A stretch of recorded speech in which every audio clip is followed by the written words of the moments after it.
नमस्कार दोस्तों, स्वागत है आपका क्रेजी क्रिप्टो मिंटू में। आग बाइनेंस ने शुरू की, FTX में लगाई और अब उसकी लपटें और उसकी आग कहां तक फैल रही है, आज उस पर बात करते हैं। और आप इसमें भी पैसा बना सकते हैं जो मार्केट गिर रहा है।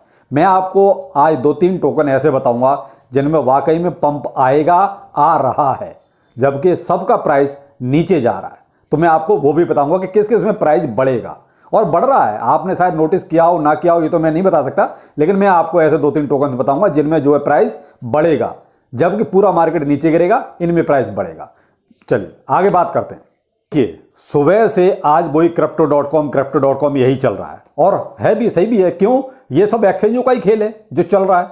क्यों? ये दिखा कुछ रहे हैं, है कुछ, बेशक प्रूफ और रिजर्व सब दिखा रहे हैं। देखिए, बाइनेंस ने दिखाया सबसे पहले, उसके बाद एक एक करके सबने दिखाना शुरू किया, लेकिन यहां भी इनकी वो कहते हैं कि कारगुजारी सामने आ रही है। अब वो क्या कर रहे हैं, भाई मुझे थोड़ा सा दे दे, पहले मैं दिखा देता हूं, उसके बाद फिर मैं दिखा दूंगा, उसके बाद फिर मैं तुझे दे दूंगा, फिर उसके बाद तू दिखा दियो। ये चल रहा है। यानी कि यहां भी अपनी कारगुजारियों से बाज नहीं आ रहे। यही हुआ crypto.com और get.io में कि भाई पहले crypto.com ने get.io को दे दिया कि भाई ठीक है, एक काम करो, हमने तो दिखा दिया, अब हम तुम्हें भेज रहे हैं एथेरियम, अब तुम दिखा दो। उसी के बाद get.io ने भी दिखा दिया कि साहब हमारे पास भी इतने एथेरियम हैं। तो ये सब, उसके बाद ये अलग से जब किसी ने पकड़ लिया कि भाई get.io को आपने क्यों दिया, तो र्यूमर फैला दिया कि जी वो गलती से ट्रांसफर हो गया। तो भाई साहब इतना माल गलती से ट्रांसफर नहीं हो सकता, वो भी एक ट्रांजैक्शन लो तो भी समझ में आता है। आप 10, 12, 15 ट्रांजैक्शन कर रहे हो तो गलती से कैसे हो सकते हैं? तो ये तो पॉसिबल नहीं है। तो वो कहते हैं सारी झूठ पे कहानी चल रही है। कुल मिला के वो कहते हैं क्रिप्टो करेंसी को बदनाम कर दिया, जबकि क्रिप्टो करेंसी, ब्लॉकचेन सब ठीक, लेकिन क्या है कि इनकी कारगुजारियों ने सब बदनाम कर दिया।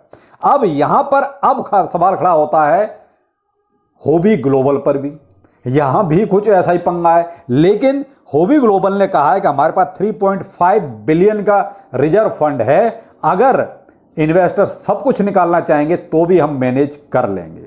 अब भाई करेंगे नहीं करेंगे, कितना कर पाएंगे, ये तो देखिए एक अलग बात है। लेकिन इनकी कारगुजारी भी है। इन्होंने क्या किया है, जो अपना फंड दिखाया, दिखाने के बाद 10,000 इथेरियम इन्होंने भी ट्रांसफर कर दिया। तो अब यह चीज बड़ा गलत हो रही है कि आप जो है वही दिखाइए। आप जो चीज दिखा रहे हैं उसके तुरंत बाद हेर फेर कर रहे हैं, वो गलत है।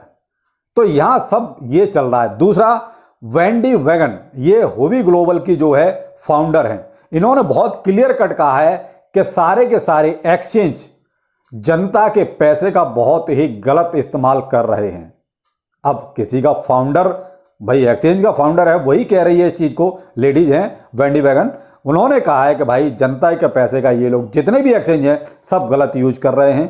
अब एक्सचेंज इस बात को कहे तो देखिए कहीं ना कहीं फिर मामला तो और ज्यादा गड़बड़ हो जाता है।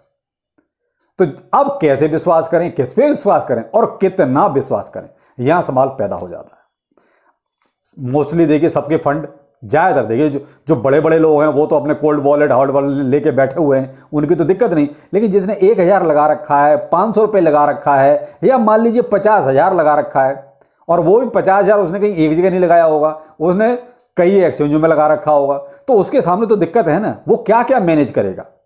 यहां दिक्कत इस बात की है। तो मैंने देखिए, वैसे तो crypto.com पर डिटेल वीडियो आपको जो है 1:30 बजे ही दे दिया है। जिसने नहीं देखा है वो मेरा ये 1:30 बजे वाला वीडियो देख लीजिए, आपको crypto.com की हिस्ट्री सुबह वाले वीडियो में ही मैंने क्लियर कर दी थी। लेकिन वहां जो सवाल पैदा हुआ वो हुआ शिबा इनू के ऊपर, कि शिबा इनू का क्या होगा। देखिए, जब क्रिप्टो एक्सचेंज जाएगा तो उस पर जो भी फंडिंग है जिसकी भी, वो सब जाएगी। क्यों? उसके पास वापिस देने के लिए ही नहीं होगा। अब मैं आज की डेट में आपसे कहता हूं, crypto.com, उसके पास जितना इथेरियम था, मैंने आपको सुबह ही बोला था कि वो 82% तो दे चुका get.io को, या जहां भी दे चुका। तो उसके पास बचा क्या? आज की डेट में मान लीजिए इथेरियम का सेल प्रेशर उस पर आ जाए तो वो इथेरियम कहां से देगा? भाई होगा माल तब देगा ना, जब अगले के पास बचा ही नहीं तो वो देगा कहां से। तो इसलिए कहता हूं कि अगर मान लीजिए सेल प्रेशर आएगा तो देखिए वो अपने आप को बचाने के लिए जो उसके पास फंड है वही बेचेगा ना। तो उसके पास जो है, मान लीजिए जो शिबा इनू है वो बेचेगा, मार्केट में आएगा तो प्राइस नीचे जाएगा। बस शिबा इनू के साथ ये कहानी है और उसमें शिबा इनू की कोई ज़्यादा कहानी नहीं है। लेकिन यहाँ शिबा इनू के प्राइस पर भी इंपैक्ट आया, आप ये कहो कि नहीं आया। अगर आपने गौर किया हो तो मैं बताता हूँ। देखिए अभी जो करंट में चल रहा है 5092 की सीरीज में चल रहा है, ठीक है, लेकिन इसमें भी 6% की गिरावट आ चुकी है आज पूरे दिन की। यानी 6% जब से ये न्यूज स्प्रेड हुई है तब से 6% प्राइस इसका भी गिर चुका है। और 7 दिन में यानी पिछले एक हफ्ते में लगभग जो है शिबा इनू का प्राइस 27 से 28% नीचे आ गया है। तो आप इसको क्या कहेंगे? गिरावट नहीं कहेंगे। 1 जीरो ऐड कर दिया शिबा इनू ने, 27% उसका प्राइस करंट प्राइस से नीचे आ चुका है। तो आप क्या कहेंगे इसको? शिबा इनू पे इंपैक्ट नहीं है? है साहब, कौन कहता है कि नहीं है? तो इसलिए कहता हूं अगर Crypto.com पे जरा सी भी और मुश्किल आई तो शिबा इनू का प्राइस भी गिरेगा। अभी देखिए, जबकि BTC नहीं गिर रहा है, BTC एवरेज वही अपना 16,600, मैंने आपको दोपहर में ही वही बोला, अभी बोल रहा हूँ 16,200 के रेंज में वो चल रहा है अपना, वहां पर एक तरह से वो साइड पे है। लेकिन अगर होवी ग्लोबल, Get.io और Crypto.com इन 3 एक्सचेंज में अगर ऐसे ही नेगेटिव न्यूज़ें निकलती रही इन तीनों एक्सचेंजों से, तो देखिए कम से कम मेरे हिसाब से BTC का प्राइस 20% और गिरेगा।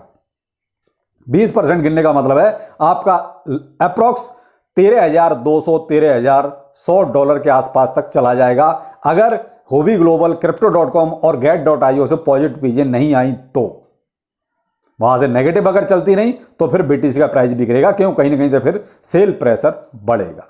तो ये है BTC का हाल। BTC आपका जो है अगर ऐसे ही रहा तो 13,200 या 13,100 तक जा सकता है। लेकिन मैंने आपको बीच में हर एक वीडियो में ये कहा था कि देखिए हम 13,000 14,000 15,000 को बिल्कुल सोच ही नहीं रहे। हमने एक सबसे खराब स्थिति वाली चीज बताई थी कि हम तो BTC को $10,000 मान के चल रहे हैं। अगर आज की डेट में हम इन्वेस्ट करेंगे तो ये सोच के करेंगे BTC हमारा $10,000 पे है। मैं आप पीछे मेरे 2-3 वीडियो उठा के देखिए, मैंने आपको यही कहा था कि अगर आज की डेट में किसी को इन्वेस्ट करना है तो अपने आप को यह मान के चले कि BTC $10,000 है आज की डेट में। तो अगर 20% प्राइस गिरा तो देखिए 13,100 13,200 तक ये नीचे जा सकता है, जो कंडीशन चल रही है। अब यहां मैं आपको एक चीज बताता हूं कि देखिए ये सब जो चल रहा है, दूसरा एलोन मस्क भी अब इसमें कूद पड़े हैं। एलोन मस्क कहते हैं कि सैम बैंकमैन-फ्राइड ने, यानी कि जो FTX का मालिक था, उसने ही लूना क्रैश भी कराया था। वो ये कहता है एलोन कि अब उन्हें हमें भी ऑफर दिया था कि भाई हम ट्विटर डील में हमें भी शामिल कर लो, हम भी 3 बिलियन देने को तैयार हैं। तो ये क्या था? ये सब कहीं ना कहीं सबका मिला, ये बड़े बड़े लोग सभी मिले हुए हैं भाई, देख लीजिए। अब एलोन मस्क भी कूद पड़े हैं, वो भी अपनी वो कहते हैं जलेबियां सेक रहे हैं। तो ये सब चल रहा है गड़बड़ घोटाला।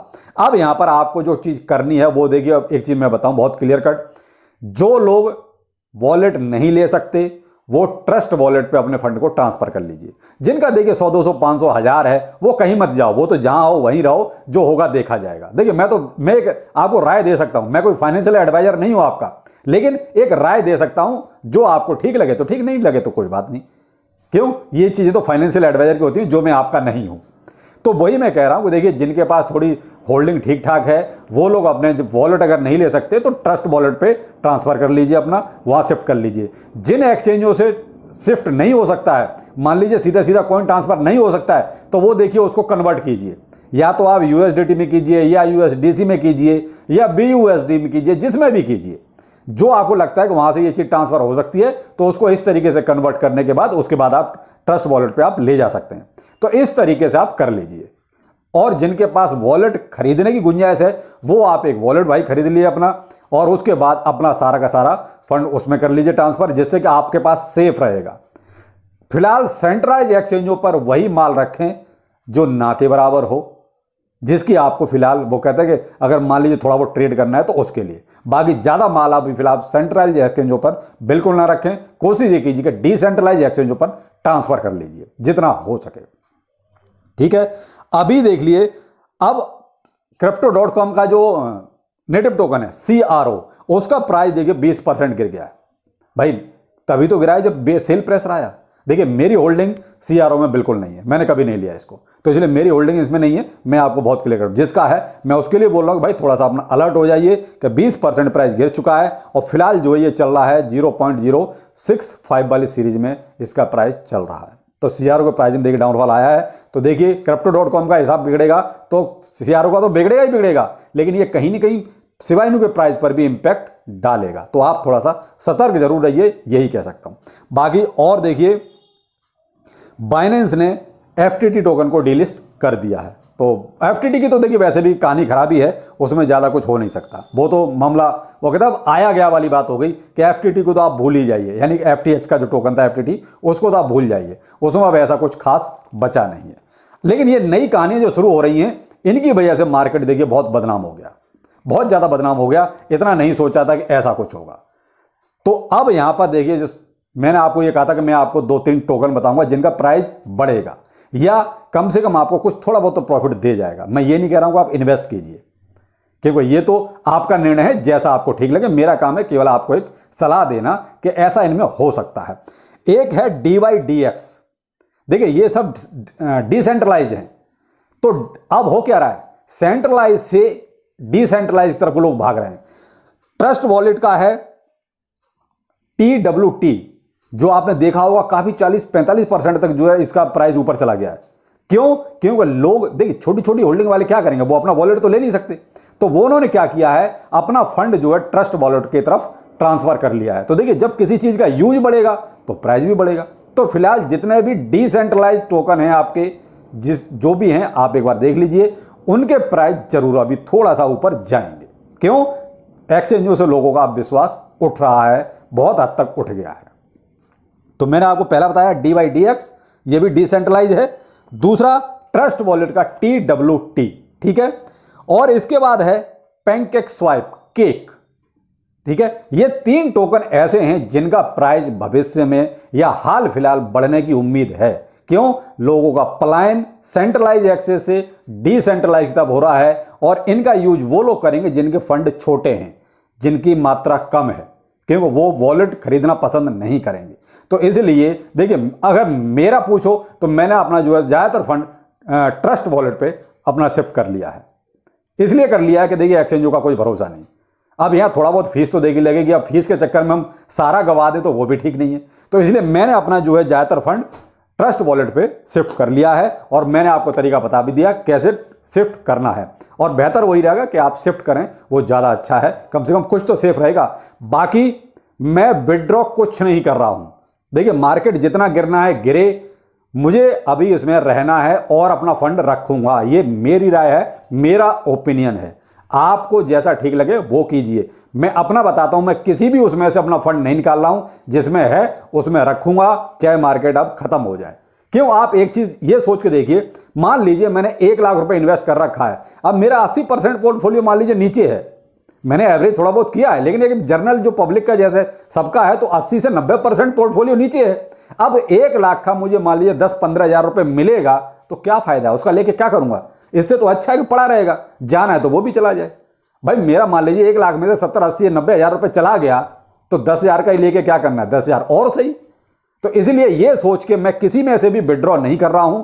जो है जैसा है मैंने सब छोड़ दिया है, इसी में जो होगा आगे देखा जाएगा। बाकी देखिए मेरा ओपिनियन था, आपको जैसा ठीक लगे वैसा कीजिए। आपको क्रिप्टो में रहना है रहिए, फंड को रखना है रखिए, नहीं रखना वो भी आपका डिसीजन, नहीं रहना वो भी आपका डिसीजन। लेकिन सुरक्षित कैसे रह सकता है वो भी मैंने आपको बताया कि आप अपने फंड को ट्रस्ट वॉलेट पे या कोई वॉलेट आप ले लीजिए, उसमें रखिए, वो ज़्यादा बेहतर रहेगा, सेफ एंड सुरक्षित। क्यों?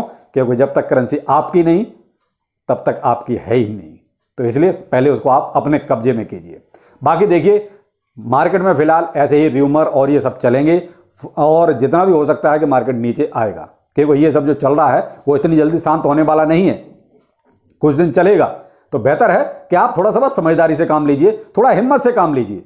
देखिए ये सब चलेगा, रोक नहीं सकते, लेकिन क्या है कि थोड़ा हिम्मत से काम लीजिए, जो होगा देखा जाएगा। आप विड्रॉ करने का कोई फायदा नहीं है, क्योंकि हम इतना लॉस में हैं कि हमें मिलना कुछ नहीं है।